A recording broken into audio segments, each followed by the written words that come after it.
It was a Tuesday morning in March when my entire life got rerouted by a single text message. I was standing in the hallway outside OR 3 at Northwestern Memorial, scrubbing out after a 6-hour spinal reconstruction, when my phone buzzed against the locker. I almost ignored it. I always ignored personal messages between cases. But something made me look. It was from a number I didn't recognize. No name, just a screenshot of a business loan application. And there, listed as the primary borrower, was my name, Elena Marsh, my social security number, my professional license number as a licensed structural engineer. The loan amount was $285,000. The purpose listed was inventory and equipment acquisition for a catering and event planning business. I had never applied for a business loan in my life. I sat down on the bench in the locker room, still in my scrubs, and read it again. The application had been submitted 3 weeks ago. It had already been approved. And according to the repayment schedule attached, the first payment of $4,200 had already been missed. Have you ever had the floor disappear beneath you while you were standing completely still? Let me know in the comments, because that's exactly what that moment felt like. My engineering license was everything. I had spent 11 years building my career from a structural drafting intern to a senior project engineer at one of the top infrastructure firms in Chicago. A financial fraud tied to my professional credentials could trigger a review by the Illinois Design Professionals Licensing Board. They didn't need a conviction. They just needed a complaint. And a $285,000 defaulted business loan with my name on it was not a complaint. It was a bonfire. My hands were steady. They are always steady. It is the one thing I inherited from my father that I am grateful for. But behind the steadiness, something cold and precise was assembling itself in my chest. I knew exactly who had done this. My sister Dana had been talking about starting a catering business for 2 years. Dana, who had never held a job for more than 8 months.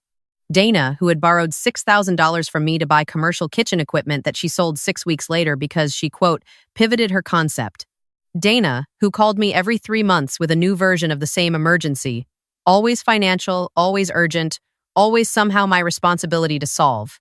And my mother, Carol, had always been the architect behind Dana's emergencies. Carol, who had spent 20 years perfecting the art of making me feel that my success was a debt I owed the family. She never said it that directly. She didn't have to. It came in the form of sighs, in the way she told her friends about Dana's potential while describing my career as Elena does something with buildings. In the way she scheduled every family crisis for exactly when she knew I was most exhausted. It came in the way she had trained me, from the time I was 9 years old, to be the one who fixed things. I had fixed a lot of things. I had co-signed Dana's first apartment lease when she was 22 and then paid 3 months of her rent when she stopped. I had covered the gap on my mother's car insurance twice. I had quietly written a $15,000 check the year the IRS came after my mother for 3 years of unfiled returns, a check I was told was a loan and never saw repaid. I paid because it was easier than the alternative. The phone calls at midnight, the guilt that came packaged in just a few sentences. You are the only one of us who can. You have so much, Elena. We are family. I used to believe that. I had spent my entire adult life financing that belief. I sat in that locker room for 4 minutes. I know it was 4 minutes because I watched the clock on the wall. Then I picked up my phone and called Marcus Webb. Marcus is not the kind of attorney you find through a referral from a friend. He is the kind of attorney that other attorneys recommend when they cannot take your case because it is too aggressive. He handled financial fraud, license protection, and what he called forensic asset recovery. I had his number because 2 years ago, he had done a presentation at a professional engineers conference about protecting your credentials from identity-adjacent fraud. I had saved his card because I was the kind of person who saved cards like that. I had never expected to need it. He picked up on the third ring. I told him everything in under 4 minutes. The loan application, the amount, the missed payment, my license number on the document, the name of my sister's would-be catering business, which I had found in the fine print of the screenshot, Gather and Grace Events, LLC. He asked me 2 questions. First, was I listed anywhere on the LLC formation documents? Second, did I have any signed documents authorizing anyone to act as my financial agent? No, I said. To both. Good, he said. His voice had the flat efficiency of someone who had heard this exact story before and knew exactly what to do with it. Send me the screenshot. I will have a credit freeze and an emergency protective order filed before end of business today. Then I want you to do something for me. What? I asked. Nothing, he said. Do not call your mother. Do not call your sister. Do not respond to any messages from either of them. Do not warn them that you know. Can you do that? I thought about the 18 months I had spent as the quiet investor in their idea of a family. Yes, I said. I can do that. I hung up and went back to work. I had 2 more consultations that afternoon and a site assessment downtown at 4. I completed all of them. That is what I do. I function. I have always functioned. It is the other thing I inherited from my father, though for most of my life I did not know that about him because he was not there to show me. My father, Robert, left when I was 3. That is the story I grew up with. The official family version, delivered by my mother in a tone that never left room for questions, was that he had abandoned us, that he was irresponsible and selfish, that he had walked away from his family without looking back. Carol had constructed his absence like a monument to her own martyrdom. The story of Robert's disappearance was the first chapter of the story of how hard she had worked, how much she had sacrificed, how everything she had built had been done alone. I had believed it for 31 years. 3 days after I called Marcus, he phoned me at 7 in the morning. "Elena," he said, "I need you to come to my office. There is something here that you need to see in person." I arrived at 9. Marcus's office was on the 32nd floor of a building on Wacker Drive. He was already at the conference table when I walked in. Across from him was a man I had never met. He was in his early 60s, with silver hair and the kind of measured stillness that comes from a long time spent making decisions carefully. He was dressed simply, no performance in it. He looked up when I came in, and something passed across his face that I can only describe as recognition mixed with a grief he had been carrying for a long time. "Elena," Marcus said, "this is Robert, your father." I did not sit down. I stood in the doorway for a moment with my hand still on the frame. The man did not stand up immediately. He gave me the space to process it. That small gesture, that patience, told me more about him in 3 seconds than my mother had in 31 years. "You need to hear what he has to say," Marcus said quietly. "All of it." I sat down. I folded my hands on the table. I looked at my father, and I waited. He did not apologize first, he explained. He told me that when I was 2, he and my mother had founded a small construction supply company together. He was the engineer, the operational mind. She was the front, the sales, the relationships. It had grown quickly. By the time I was 3, it had 15 employees and 2 regional contracts worth real money. Then they disagreed on expansion. He wanted to reinvest. She wanted to extract. The argument became a fracture. The fracture became a war. One morning, he arrived at the office to find the locks changed and his access to the business accounts revoked. His name had been removed from the operating agreement using a document he had never signed, a version he had never seen. Carol had presented it to the bank as a mutual buyout. His attorney at the time had told him it would take years and significant money to litigate, and even then, the outcome was not certain. But that was not what made him disappear. He paused here. He looked at his hands. "Carol told me," he said slowly, "that if I pursued the legal fight, she would file a domestic disturbance report against me, a fabricated one. She had already spoken to 2 neighbors who were willing to corroborate a story that did not happen. At the time, my engineering license was new. I had just earned my PE certification, a domestic violence record, even an unproven one, attached to a new license in a conservative licensing environment, would have ended my career before it began." He looked at me. "She used my profession against me the same way she just used yours against you." The room was very quiet. "So you left," I said. It was not an accusation. It was just the fact that I had lived inside for 31 years, and I needed to say it out loud. "I left the fight," he said. "I never left you. I have been watching your career for 11 years, Elena. I have been at the back of 2 of your public project dedications. I was in the audience at your licensing ceremony. I never approached, because she had made it clear that if I did, she would find another way to make you pay for it. I want to be angry at you," I told him. "I know," he said. "You should be, but I need you to understand why I am here right now. The loan application on that LLC, the Gather and Grace business." Carol helped Dana file it. "I know because I have been monitoring any financial document that touches your name for 3 years. The signature on that application is not a skilled forgery, Elena. It is a copy of your signature lifted directly from a property deed you signed when you co-signed Dana's apartment lease 6 years ago." He reached into the briefcase he had set beside his chair and placed a folder on the table. Inside were 2 documents side by side, the property lease signature and the loan application signature. Even to my non-forensic eye, they were identical in a way that 2 genuine signatures never are. "That is because," Marcus said, stepping in, "they did not copy it by hand. They scanned it and reproduced it digitally. That is actually worse for them in court. It is more provable." My father folded his hands. "But there is something else," he said. "When Carol pushed me out of the business 30 years ago, I did not leave empty-handed. I could not recover the company. But I had one thing she could not forge me out of, because it had been structured independently before we ever formed the LLC together. He explained that before the company, he had taken out a patent on a composite load-bearing connector system he had designed. It was a structural engineering component, niche, but durable. The patent had generated consistent licensing revenue for 3 decades. He had structured it as a family trust with one specific clause. He had consulted 3 attorneys about that clause before filing it. The clause stated that any attempt by a named family member to fraudulently use the professional credentials of another named beneficiary would immediately disqualify the fraudulent party from any future interest in the trust and would simultaneously vest full control of the trust's accumulated assets to the targeted party. He looked at me. "You are a named beneficiary, Elena," he said. "You have been since you were born. Carol is also named. Dana is not, because she was born after the trust was filed and Carol refused to authorize the amendment. That refusal, as it happens, protected you." He let that land. The moment Carol and Dana used your engineering license number on that loan application, the clause activated. Marcus has already submitted the documentation to the trust administrator. The process has begun. "How much?" Marcus asked him quietly. Robert looked at me, not at Marcus.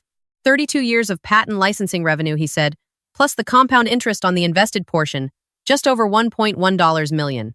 I have been in high-pressure environments my entire career. I have reviewed load calculations on bridges that carry 40,000 vehicles a day. I know how to sit with large numbers and remain functional. But I will tell you that number moved through me like a structural shift, not excitement, something quieter, something that felt like the ground becoming solid under my feet for the first time. I looked at my father. "Why didn't you tell me sooner?" I asked. He was quiet for a moment. "I tried once," he said. 7 years ago. I sent you a letter to your first Chicago apartment." Carol intercepted it. "I found out when I sent a follow-up and the building manager confirmed a woman matching Carol's description had asked about your mail. After that, I knew any direct contact would put a target on you before you were ready to defend yourself." He leaned forward. "Elena, I have watched you pay for their dysfunction for a decade. Every time you wrote a check, you were buying yourself a few more months of a peace that was never real. I could not stop you from doing that. You had to reach the point where you stopped on your own." "The loan application," I said slowly. He nodded. "They got greedy," he said. "They stopped waiting for you to hand it over, and the moment they tried to take it by force, they handed me everything I needed." I did not speak for a long moment. Then I said, "What happens now?" Marcus answered that one. "Tomorrow at 9, we file. We have the forged signature forensics, the LLC documentation, the trust clause activation, and a sworn affidavit from your father detailing the original fraudulent buyout. We also have 3 years of financial records showing a documented pattern of coercive monetary extraction. The loan gets vacated. Your license gets a formal protective notation on file. And then, the trust transfer proceeds through probate." He paused. "As for Carol and Dana," he said, "the loan they took out in your name still exists. When your name is removed from it, they become the sole responsible parties. The lender has already been notified of the fraud investigation. They will not be extending any grace period." That evening, I drove to my mother's house. Not to confront her, not to give her the chance to perform. I drove there to do one specific thing. I parked outside and called a locksmith. Not for her locks, for the storage unit 3 blocks away that I had been paying for since I moved out. The one that held the documentation of every loan I had ever given her. Every cosign, every check. A decade of paper proof of a relationship I had been financing. I had been meaning to empty it for years and never did, because letting go of the records felt like letting go of the hope that they would someday be repaid. I went to the storage unit. I loaded every folder into a banker's box. I put it in my trunk. Those records were now evidence, not memories. My phone lit up the next morning at 7:42. "Dana?" "Hey," she said when I picked up, her voice doing the thing it always did when she needed something, that careful warmth she could switch on like a fixture. "Mom said there might be some issue with some paperwork. You probably just need to sign something to clear it up. Can we grab coffee this week?" "Paperwork," I said. "Yeah," she said. "You know how these things get confusing?" "I want to read you something," I said. "What?" she asked. I read her the case number Marcus had filed that morning. I read her the specific statute. I read her the name of the trust administrator who had already confirmed the clause activation. I read her the lender's fraud investigation reference number. There was silence on the line. Not the silence of confusion. The silence of someone watching a wall they believed was solid turn out to have been paper all along. "Dana," I said, You used my license number on a loan application. You and Mom lifted my signature from a document I signed in good faith 6 years ago. I have the forensic analysis. I have the original. I have everything." She started to talk. Not an apology, an explanation. It was just supposed to be temporary. We were going to pay it back. "You have so much, Elena. We are a family." There it was. The same 3 sentences that had extracted $40,000 from me across 10 years. Said now in the same voice, in a completely different context, as if they still carried the same power they always had. They didn't. "I am not your emergency fund," I said. "I am not your safety net. I am not responsible for the consequences of what you chose to do. My attorney has filed. The process is running. There is nothing left for us to discuss."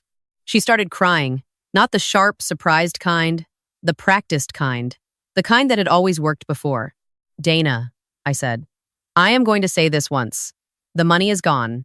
The business is not happening. The only question left is whether you and Mom address this through the legal process or wait for it to come to you. Either way, it is coming." I hung up. 2 hours later, Carol appeared at my apartment building. I watched her on the lobby camera feed from my phone. She was dressed carefully, the way she always dressed when she needed to make an impression. She spoke to the front desk attendant. He called up. I told him I was not available. She stayed in the lobby for 11 minutes. I watched her walk in small circles by the elevator bank. She checked her phone. She tried the front desk again. The attendant shook his head. She left. She did not look like a community fixture or a sacrificing mother standing down there. She looked like someone who had run out of unlocked doors. The hearing was efficient. These things often are when one side has documents and the other side has a story. Carol's attorney tried to argue family misunderstanding. He used the phrase good intentions twice. Marcus did not argue with him. He simply presented the documents. Exhibit 1, the loan application with the reproduced signature. Exhibit 2, the original lease document from which the signature was lifted, with the forensic analysis confirming the digital reproduction. Exhibit 3, the LLC formation documents for Gather and Grace events, listing Carol as managing member and listing my engineer license number in the credentials section under false pretenses.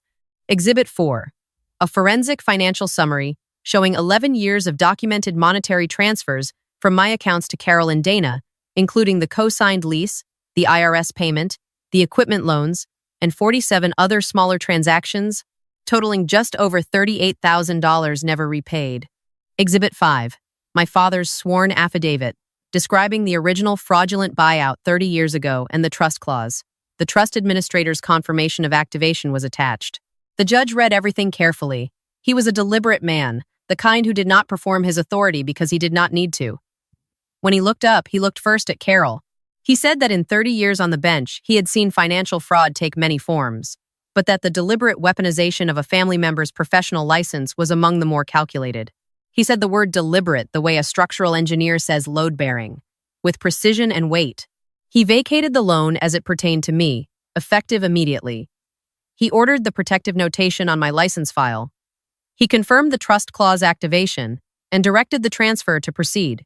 He noted for the record that Carol and Dana remained the responsible parties on the underlying loan and that the lender's fraud investigation would proceed independently. The catering business that had never cooked a single meal now had a $285,000 debt with 2 names on it, and neither of them was mine. I looked at my mother across the room as the gavel came down. Her face was doing something I had never seen it do before. Not anger, not performance. Not the strategic grief she had deployed against me for 30 years. It was something emptier. The expression of someone who had built a long and careful structure only to watch the foundation pulled out from beneath it in a single morning. Dana was beside her. She was staring at the table. I thought about the comment that always stuck in my head from stories like this. She wasn't crying for the truth. She was crying for the money. I understood that now with a clarity that had nothing sad in it. That evening, my father met me at a coffee shop on Michigan Avenue. It was the first time we had sat together in public without it being mediated by a conference room or a legal context. He had a tea. I had coffee. We sat for 2 hours. He told me about the years, about watching my career from a distance, about the project dedications he had attended from the back of the room, about the time he had seen an article in an engineering trade publication about a pedestrian bridge I had designed in Milwaukee and had printed it out and kept it. He reached into his coat and placed it on the table between us, folded and worn at the crease in the way that something gets when it has been folded and unfolded many times. I looked at it for a long time. "There is something I have to ask you," I said. He nodded. The 2 years before you contacted Marcus, you knew they were escalating. You saw the financial pattern. Why not warn me? He was quiet. Then he said something that I have thought about almost every day since. Because every time someone had stepped in before the right moment, you found a way to go back to them. I watched it happen. You would stabilize the situation and then reattach. Not because you were weak, because you still believed the relationship could be what it had never been. The only thing that was going to break that pattern was a moment where they crossed a line so clear that you couldn't reframe it into something survivable. They had to do something that threatened the one thing you would never sacrifice. My career, I said. Your identity, he said. The thing you built entirely on your own, without them, in spite of them. The moment they went after that, I knew you were done. And I knew you would fight. I looked out the window at the street. It was a gray Chicago evening, the kind where the lake wind pushes through the gaps between buildings with a pressure you can almost calculate. I had walked this city for 11 years. I had designed structures into it. I had always felt at home in its geometry, in the logic of how things held together and what happened when the load was distributed wrong. For the first time, I felt at home in something else, in my own life, in the shape of it. I went home that night and opened my laptop. I had one remaining task. For 3 years, I had kept a shared calendar with my mother. It had started as a practical thing, coordinating family holidays, Dana's various events, the obligations I had tried to meet. Over time, it had become something else, a record of every demand dressed up as an invitation, every guilt-managed appearance, every occasion where I had shown up, checkbook in hand, smile in place, performing the daughter they had cast me as. I opened the calendar sharing settings. I found Carol's access. I removed it. Then I sat back and thought about the engineer's principle I had learned in my first year of practice. A structure does not fail all at once. It fails at the point of greatest stress, and then the failure propagates. The job of a good engineer is not to prevent all stress. It is to know which connections are load-bearing and which ones are not, and to have the clarity to let go of the ones that were never doing what you thought they were. I had spent 11 years holding on to connections that were not load-bearing. I had poured money and time and emotional labor into joints that were never going to hold. And the whole time I had called it family, because that was the word I had been given for it before I was old enough to know the difference. It wasn't family. It was a structure built on the wrong materials, in the wrong configuration, maintained by the one person who had the most to lose if it fell. I was that person, and I had just stopped holding it up. The trust transfer completed 6 weeks later. I did not spend it right away. I put most of it into a restricted account while Marcus finalized the protective filings. I kept one amount separate. I used it to pay off the student loan I had been carrying for 9 years, the one I had kept making minimum payments on because every time I built up a surplus, there had been a family emergency to redirect it. I also did something I had been putting off for 4 years. I registered my own engineering consulting LLC. Just me, my license, and the work. No cosigns, no shared accounts. No one else's name anywhere near it. I named it Marsh Structural. Simple, exact. Mine. My father came to the registration filing as a witness. Afterward, we had dinner at a small Italian place near his apartment. We did not talk about Carol or Dana. We talked about bridge systems and the acoustics of large public spaces, and a documentary we had both independently seen about the construction of the Millau Viaduct in France. We talked like two engineers who also happened to share the same hands and the same steady quiet that had always felt like a trait without a source until now. I have thought a lot since then about what it means to cut something loose. There is a version of this story where the lesson is about betrayal, about how the people who are supposed to love you can do terrible things. That version is true, but it is not the whole truth. The whole truth is that I participated, not in the fraud, not in the forgery, but in the arrangement. I had written the checks. I had answered the midnight calls. I had structured my entire emotional life around keeping a system running that was only ever designed to extract from me. I did it because being needed felt like being loved, and for a long time I could not tell the difference. The moment I could tell the difference was the moment they went after my license. Not because it was the worst thing they had ever done to me, but because it was the first thing they had ever done that I could not reframe. You can reframe a missed repayment. You can reframe a missed holiday. You can reframe a lot of things if you are determined enough and desperate enough for the story to be different. You cannot reframe a forged signature on a loan document filed under your professional credentials. You cannot make that into love. You cannot make that into a misunderstanding. It is a document. It is a fact. It sits in a folder, and it does not change based on how you feel about the person who put it there. Have you ever been the capable one? The one who could handle it, so they were expected to handle everything? I want to hear your story in the comments. Because if there is one thing I have learned from all of this, it is that the capable ones are rarely told that their capability belongs to them. They are told it belongs to everyone who needs it. It doesn't. It never did. It belongs to you. And the day you stop letting other people spend it, that is the day your real life begins. If this story hit you somewhere true, share it with someone who needs to hear it.